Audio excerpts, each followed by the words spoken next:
YouTube family, I think it's time we talk about a popular but very often misunderstood word and topic: depression.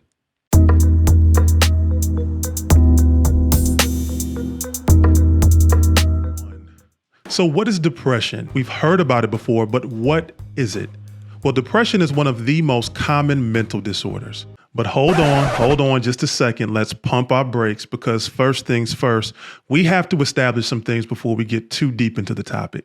We, meaning you and I, have to define what we mean by depression so there's as little confusion about the topic as possible. Have you ever heard someone say, "I feel depressed"? Of course you have. Don't be ridiculous. In fact, I'm sure you have used the word depressed to describe your mood a few times. Many people use the words depressed or depression to describe their mood when they're feeling sad or low, or when feeling the quote unquote blues. But when we talk about depression today and in the future, we're talking about a lot more than the blues or feeling sad. Well, today we're talking about major depressive disorder, or MDD.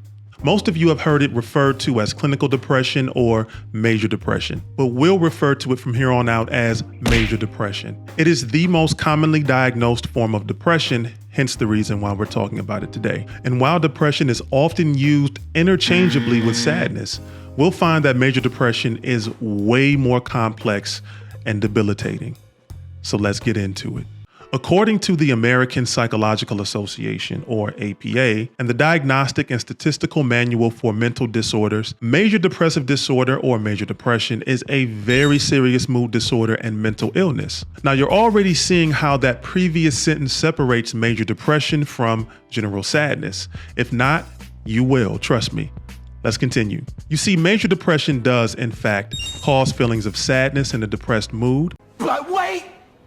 There's more! You see, major depression negatively impacts not just our feelings and emotions, but also our behaviors and our cognitions. Yes, major depression does have an influence on our thoughts. Major depression may cause a loss of interest in activities once enjoyed, and it can lead to a variety of emotional and physical problems and decrease your ability to function across domains. Now, what are these domains I'm referring to?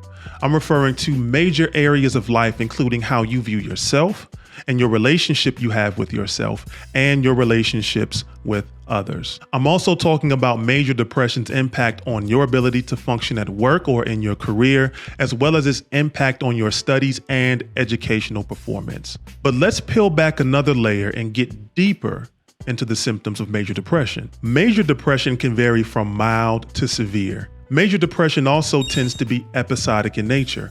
This is called a major depressive episode, or MDE, which is a period typically weeks or months, possibly even longer. And it's characterized by the symptoms of major depression, which we'll talk about next. Now, symptoms include feeling sad or having a depressed or helpless mood, which is pretty self-explanatory. But we also have loss of interest or pleasure in activities once enjoyed. So imagine no longer finding joy or interest in the activities, hobbies, events, or people that are typically viewed in your life as pleasurable. Imagine losing interest in playing video games, or going to Sunday brunch with a group of close friends, or working out if those are things you typically enjoy. And then we also have changes in appetite, usually demonstrated by weight loss or weight gain that is unrelated to dieting. We also have insomnia or hypersomnia. So with insomnia, we're talking about having difficulty falling asleep, or with hypersomnia, the inability to stay awake despite having adequate sleep at night. We also have fatigue or loss of energy. So feeling drained and sluggish, as if your own personal battery is constantly on 5% and rapidly draining. We also have an increase in purposeless physical activity. Some examples are difficulty sitting still or being fidgety with your hands. We also have slowing. So we're talking about observable slowed movements or speech. We also have feeling worthless or excessive or inappropriate guilt. So having low self-esteem, negative self-image, self-hatred, and being overly harsh and blaming yourself for things when there was little to no justification to do so. We also have difficulty thinking, concentrating, or making decisions. I think this one's pretty self-explanatory as a symptom. And then the last one that we're going to cover is recurrent thoughts of death or suicide. Now, this symptom in particular is a symptom that can make major depression and depressive disorders particularly debilitating and nasty. Now, there are other qualifiers that must be met, but this video is for educational purposes, so we're going to move on.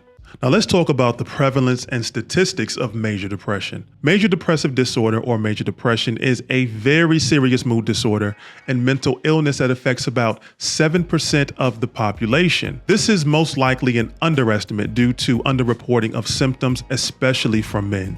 Major depression is about 3 times more prevalent between the ages of 18 to 29 versus 60 and older. Also, women are twice as likely to have major depression. Research suggests this may be due to biological factors and hormonal changes during and/or after puberty, and variations in gender expectations and differences in coping methods such as internalizing symptoms. Men are less likely to report symptoms of major depression, and the research suggests this may be due to stoicism, us hiding our emotions when we're experiencing pain or discomfort, and this also may be a result of maladaptive coping, such as increased substance misuse and risk-taking behaviors.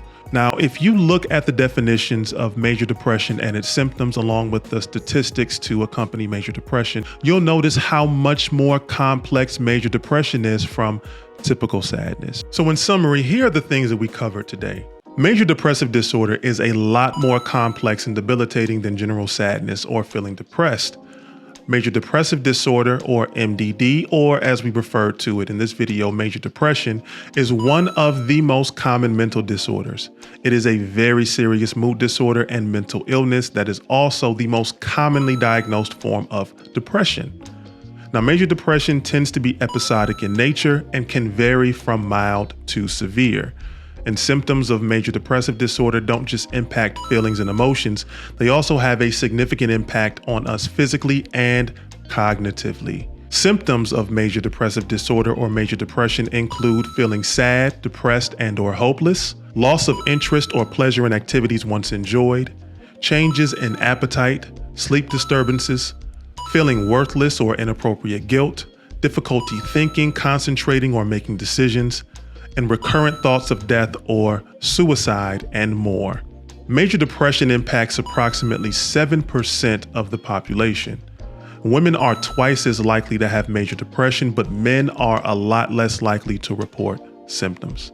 YouTube family, I really hope this video was helpful. Now, if you like today's video, make sure you let YouTube know by leaving a like. Run me my like.